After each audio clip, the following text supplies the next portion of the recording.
Hi, I'm Sharon Spangler. Welcome to this Council Connection. I'm here at Reno City Hall with Dave Iazzi. Dave, you and the rest of the council just took measures to make up a shortfall in this current year's budget so that it will be balanced by the end of the year. Now you're in the process of figuring out the 2010-2011 budget. Is this early in the game to be starting on that process? Not really. Last year we had the same problems. I think I want to explain a little bit. Not everybody understands that our year ends June 30th and starts July 1st. So when we talk about the rest of this year, it's only the next 6 months of this year because it ends. And our next fiscal year starts July 1st. So we're looking at a $5 million deficit more or less right now, and that's what we just recently did to close that gap. And then we're looking at a $20 million deficit starting July 1st. You have a retreat coming up. What do you expect to happen at that retreat? Well, we're trying to look at more options and what we're going to be actually looking at. One of the things I think we have to look at this to explain to ourselves and the public is instead of looking at fiscal years, maybe go out 2 years or at least 18 months. In the next 18 months, we've already anticipated a $25 million deficit if you count the $20 million July 1st and the $5 million today. So the steps we took at our last council meeting would close somewhere in the neighborhood of $8 to $9 million of the next $20 million too. So it didn't just close a $5 million gap, it actually closed a $14 million gap perhaps. So that took about half of the problems that we're going to face in the next 18 months. We've got to decide what we're going to do with the next $14 million. By spreading it out over 18 months, you might be able to take some measures that will actually end up doubling or tripling the amount of money that you actually save over the long haul. For instance, I mean, by actually doing layoffs this time, that goes out to the next 18 months. It just doesn't happen.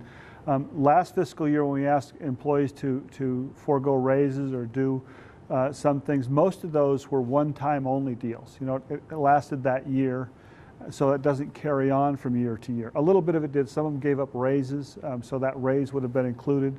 So some of those things happened, but in the hard choice we had to make for layoffs, that will continue on through the next fiscal year. Anything else that you think you're going to be able to do? Are there any ways to generate revenue, or you're more concerned that more revenue is going to be taken away? I know that the legislature did do some things, like started charging for the doing the calculations for the consolidated sales tax, which I think costs the city over $1 million. Are there some other things that you're anticipating, or are you hoping you're going to be able to generate some new revenues? Well, we're very limited by the state about what we can generate. We can't raise sales tax, we can't raise property tax. Even our fees that we charge for business licenses are regulated somewhat. Property tax can only go up 3% per year, even if it improves. So I don't really see this improving or ways to generate a significant amount of money over the next 4 to 5 years, to be quite honest about it. So I don't see us a way to generate new revenue. There might be a couple things here or there that may do something fairly dramatic, but again, we're looking at another $12 million we're looking at cutting. That's a lot of money to try to make up. How important is public input into this process that you're getting into now?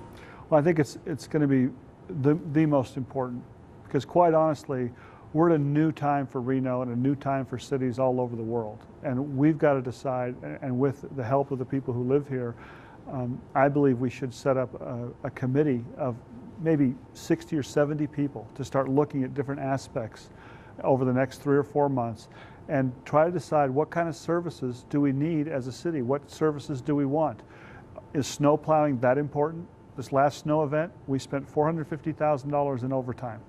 You know, and so when you equate that to, okay, now I get less police service or less fire service, put those things in perspective. Do I do less maintenance on the park facilities? You know, maybe instead of every week you mow the lawns, you mow them every 2 weeks. Those are the kind of things that the public is going to have to decide what kind of services they want their cities to provide. Is it important to have arts and culture and free events? I think they're very important still. But those are the discussions, and I don't think it really should be the city council making those decisions. I think everybody should get involved, and hopefully that's what I'm going to bring up at our retreat tomorrow, is to try to empanel that committee. I was on one similar in the early 90s before I was on council, called the Law Enforcement Task Force, where we looked at merging law enforcement.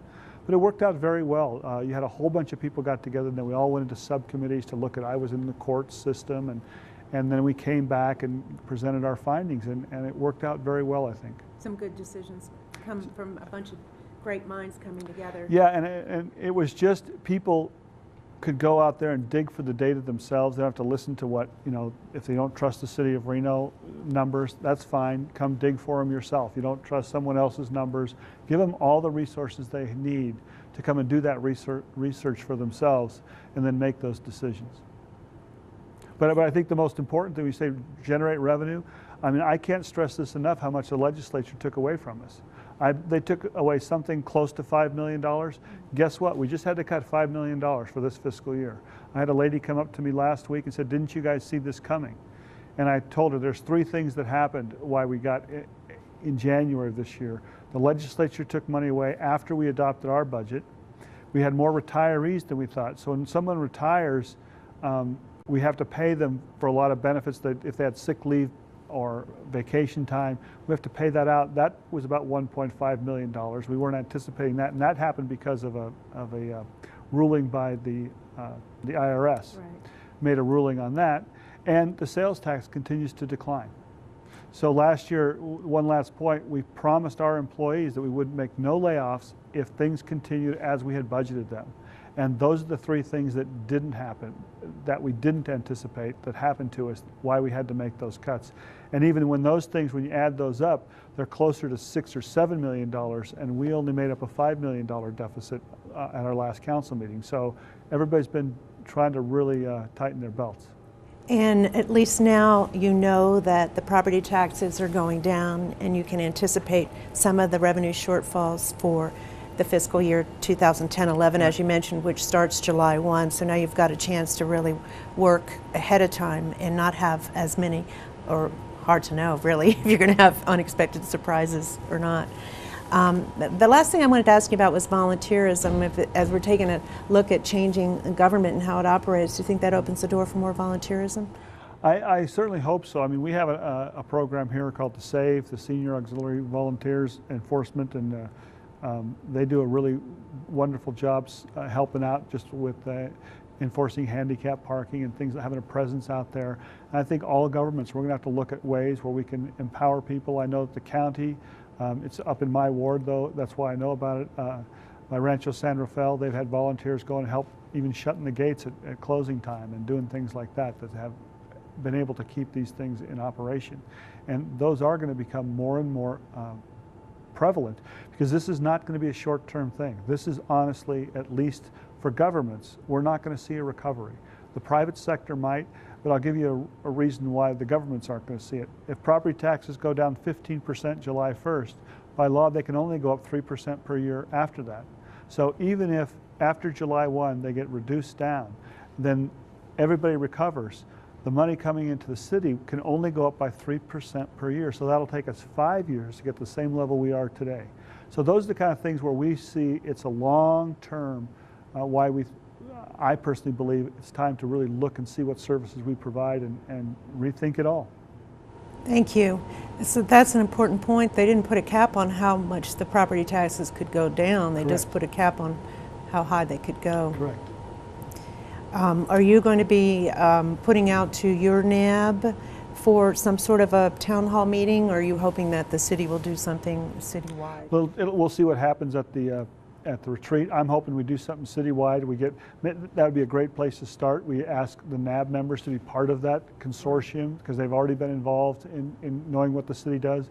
The people who've gone through the Citizens Institute, I think, would be, because they've seen how the city works, and they have a very intimate knowledge of how all the departments work. And then you go get the business people and anybody who wants to be on it. We start looking at those things and having them really dig into, the parent-teacher associations and the sports people, and all those groups should be at the table. Great. And I'm sure we'll be updating you as we learn more, as the council makes decisions on when they want to hold these public hearings. Thank you, Dave. I know it's been a really rough time for you, probably some of the toughest times for your career as a politician, making these hard decisions. Well, that's what the job is partly, and quite honestly, my job isn't that tough. People are having a lot tougher news these days, so I feel very fortunate. Thank you. Thank you. And thank you all for joining us on this Council Connection.